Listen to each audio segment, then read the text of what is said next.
नमस्कार, capital TV Uttar Pradesh देख रहे हैं आप। मैं हूं आपके साथ सोनाली जोशी। 2022 के चुनाव से पहले विपक्ष हर मुमकिन कोशिश कर रहा है कि किसी तरह सत्ताधारी पार्टी बीजेपी को नीचे लाया जाए। उसके लिए रोज विपक्ष नए हथकंडे अपना रहा है। लेकिन आपने माफिया का डर तो सुना होगा, लेकिन किसी विपक्ष के नेता के सीएम योगी से डरना कम ही सुना होगा। हाल ही में सुबसपा के प्रमुख ओम प्रकाश राजभर ने जिन्ना की बड़ाई करते हुए कहा कि देश की आजादी में उनका बड़ा योगदान है। साथ ही उन्होंने बीजेपी पर गंभीर आरोप लगाते हुए कहा कि ये मेरी हत्या करा सकते हैं। जी हां, देखिए ये रिपोर्ट।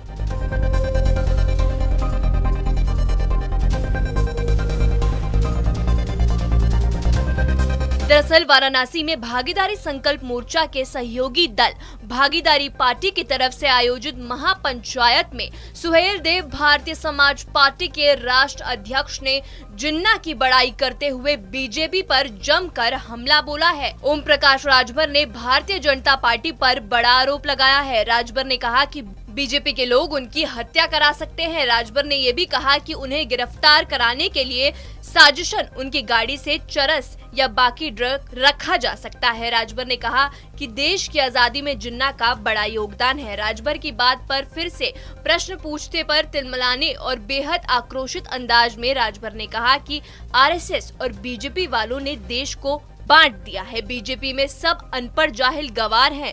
राजभर ने मंच से भाषण में बीजेपी पर अपनी हत्या कराने का भी बड़ा आरोप लगाया। राजभर ने मंच से बेहद विवादित बयान भी दिया। वाराणसी में सुबसपा के राष्ट्रीय अध्यक्ष ओम प्रकाश राजभर ने जिन्ना पर खुलकर अपना समर्थन करते हुए कहा कि कहीं कुछ नहीं है, केवल बीजेपी वालों का दर्द है। वहीं जब उनसे पूछा गया क्या जिन्ना का नाम लेना जायज है, इस पर ओम प्रकाश राजभर ने सीधे सीधे कहा कि देश की आजादी में जिन्ना का बड़ा योगदान है। बाल गंगाधर तिलक को जब फांसी की सजा हुई तो उनके खिलाफ मुकदमा किसने लड़ा था? जिन्ना ने लड़ा था। राजभर ने आगे कहा कि देश के बंटवारे की बात होती है, आप प्रधानमंत्री बना दिए तो देश का बंटवारा ही कहां से होता? जिन्ना ने देश का बंटवारा करवाया, ये पूछते ही ओम प्रकाश राजभर ने बेहद आक्रोशित अंदाज में कहा कि आरएसएस और बीजेपी ने देश का बंटवारा करवाया है। वहीं ओम प्रकाश राजभर ने मीडिया पर ही सवाल उठाते हुए कहा कि आप पढ़े लिखे लोग बताओ, माफी कौन मांगा?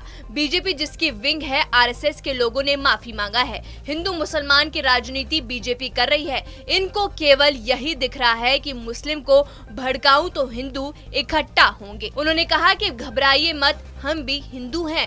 कंगना रनौत के आजादी वाले बयान पर भी ओम प्रकाश राजभर ने बीजेपी के सभी नेताओं और उसमें शामिल सभी लोगों को अनपढ़ जाहिल गवार कह दिया। कंगना रनौत पर कटाक्ष करते हुए कहा कि बीजेपी में भर्ती लोगों को ज्ञान नहीं है। बीजेपी में जो जितना बड़ा अपराध करेगा उसे उतना बड़ा पुरस्कार मिलेगा। बीजेपी वाले केवल पे करते हैं। राजभर ने बीजेपी पर आरोप लगाते हुए कहा कि वो मेरी हत्या करा सकते हैं। मुझे झूठे मुकदमे में फंसाने की कोशिश में बीजेपी लगी हुई है।